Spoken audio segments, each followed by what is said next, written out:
Assalamualaikum warahmatullahi wabarakatuh. Perkenalkan, nama saya Luki Indriani Sabana dengan NIM 6705220067 dari kelas D3TT 4603. Di sini saya akan menjelaskan mengenai implementasi nilai-nilai Pancasila dalam pengembangan layanan telekomunikasi untuk masyarakat pedesaan di Indonesia. Yang pertama itu ada aspek Pancasila yang dapat berperan dalam pengembangan pengetahuan dan telekomunikasi. Nilai yang pertama yaitu ketuhanan yang Maha Esa. Aspek ini menekankan pentingnya pengembangan pengetahuan dan telekomunikasi dengan mempertimbangkan nilai-nilai spiritual dan moral. Dalam konteks ini, pengembangan pengetahuan dan teknologi telekomunikasi diharapkan dapat memberikan manfaat yang positif dan sejalan dengan keyakinan dan nilai-nilai agama yang dianut oleh masyarakat. Yang kedua itu ada kemanusiaan yang adil dan beradab. Aspek ini mengarahkan pengembangan pengetahuan dan teknologi dan telekomunikasi untuk memperhatikan kemanusiaan, keadilan, dan etika. Dalam hal ini, teknologi telekomunikasi harus dirancang dan digunakan dengan mempertimbangkan kepentingan dan kesejahteraan manusia, serta menghindari penggunaan yang merugikan atau melanggar prinsip-prinsip keadilan. Yang ketiga, itu ada Persatuan Indonesia. Aspek ini mendorong pengembangan pengetahuan dan telekomunikasi yang memperkuat persatuan dan kesatuan bangsa. Dalam konteks telekomunikasi, ini berarti membangun jaringan komunikasi yang merata di seluruh wilayah Indonesia, memastikan akses yang adil bagi semua masyarakat tanpa membedakan suku, agama, ras, atau golongan.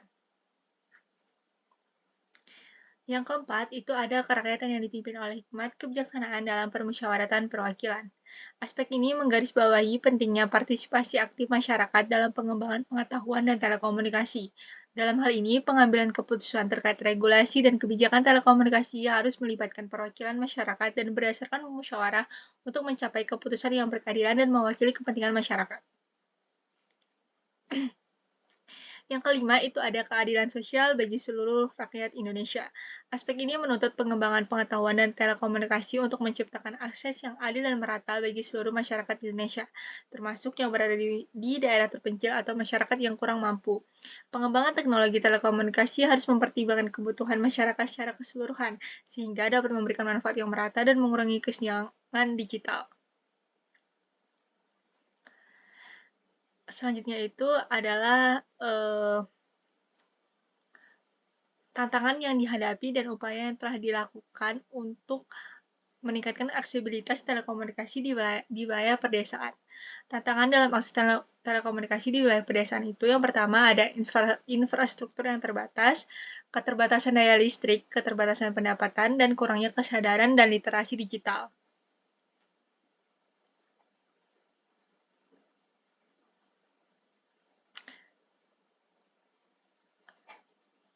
Lalu upaya yang telah dilakukan untuk meningkatkan akses telekomunikasi di wilayah pedesaan adalah pembangunan infrastruktur telekomunikasi. Nah, pemerintah dan operator telekomunikasi telah melakukan upaya untuk memperluas jaringan telekomunikasi di wilayah pedesaan melalui program-program seperti pembangunan menara telekomunikasi dan pengembangan jaringan kabel serat optik. Yang kedua, ada program subsidi. Subsidi atau program bantuan telah diberikan untuk memastikan akses telekomunikasi yang terjangkau bagi masyarakat pedesaan, seperti subsidi perangkat telekomunikasi atau paket data murah.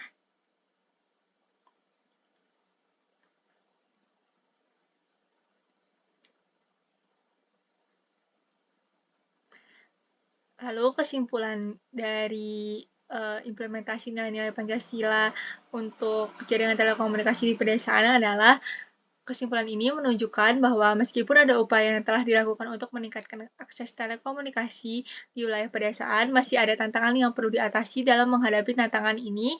Penting untuk melibatkan berbagai pemangku kepentingan dan merancang solusi yang sesuai dengan kebutuhan dan kondisi lokal. Dengan demikian, diharapkan akses telekomunikasi di wilayah pedesaan dapat ditingkatkan, memberikan manfaat yang merata dan mendukung kemajuan serta pemberdayaan masyarakat pedesaan yang lebih maju. Sekian presentasi dan penjelasan dari saya. Terima kasih. Wassalamualaikum warahmatullahi wabarakatuh.